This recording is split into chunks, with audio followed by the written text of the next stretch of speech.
Praise the lord. మీ అందరికీ కూడా ప్రభు యేసుక్రీస్తు మన శుభాభివందనాలు తెలియచేసుకుంటూ ఉన్నాను. దుష్టులకు నెమ్మది ఉండదు అని చెప్పేసి దేవుని వాక్యంలో సెలవిస్తూ ఉన్నది. మనము గనక దుష్టులుగా జీవిస్తూ ఉన్నట్లయితే మనకు నెమ్మది ఉండదు అని దేవుని వాక్యం స్పష్టంగా మాట్లాడుతూ ఉన్నది. దుష్టుల్ని ప్రతి ఉదయాన్ని కూడాను సంహరిస్తాను అని చెప్పి దేవుని వాక్యం, దుష్టుల మీదకి దేవుని ఉగ్రత పెళ్ళును దిగును అని చెప్పి దేవుని వాక్యంలో ఉన్నది. అయితే బైబిల్ గ్రంథంలో ఎస్తేరు గ్రంథంలో కూడాను అక్కడ ఒక దుష్టుడు కనపడుతుంది. దుష్టుడైన హామాను అని. ఈ దుష్టుడైన హామాను యూదులకు శత్రువు.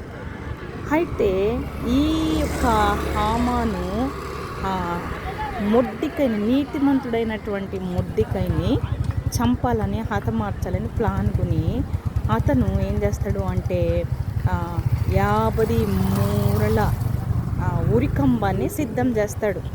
అతన్ని ఉరి తీయాలని. ఎందుకని ఉరి తీయాలని అనుకున్నాడు మొర్దెకైని అంటే, మొర్దెకాయి నేను యూదుడును, నేను అలాగూ చేయను, ఏమి చేయను అన్నాడంటే వంగకయు నమస్కరింపకయు ఉండటం వలన అతడు హామాను, ఎవరు అతను అంటే హామాను దుష్టుడు అయినటువంటి హామాను మొర్దెకాయి మీద పగబట్టినాడు. ఆ యొక్క మొర్దెకాయిని పగపట్టడం వలన ఆ మొర్దెకాయిని ఎలాగైనా చంపాలని అని అనుకుంటూ ఉంటాడు అన్నమాట. అయితే అతని దుష్టత్వమే అతనిని మరలా ఉరికంబం ఎక్కించడానికి ఆధారమైనది. నీతిమంతుడైన మొర్దెకాయిని దేవుడు తప్పించాడు. దుష్టుడైన హామాను తన త్రోవుకున్న గోతిలో తనే పడ్డాడు అన్నట్లుగా హామాను అదే ఊరుకోయి మీద, ఉరికంబం మీద ఉరి తీయబడ్డాడు.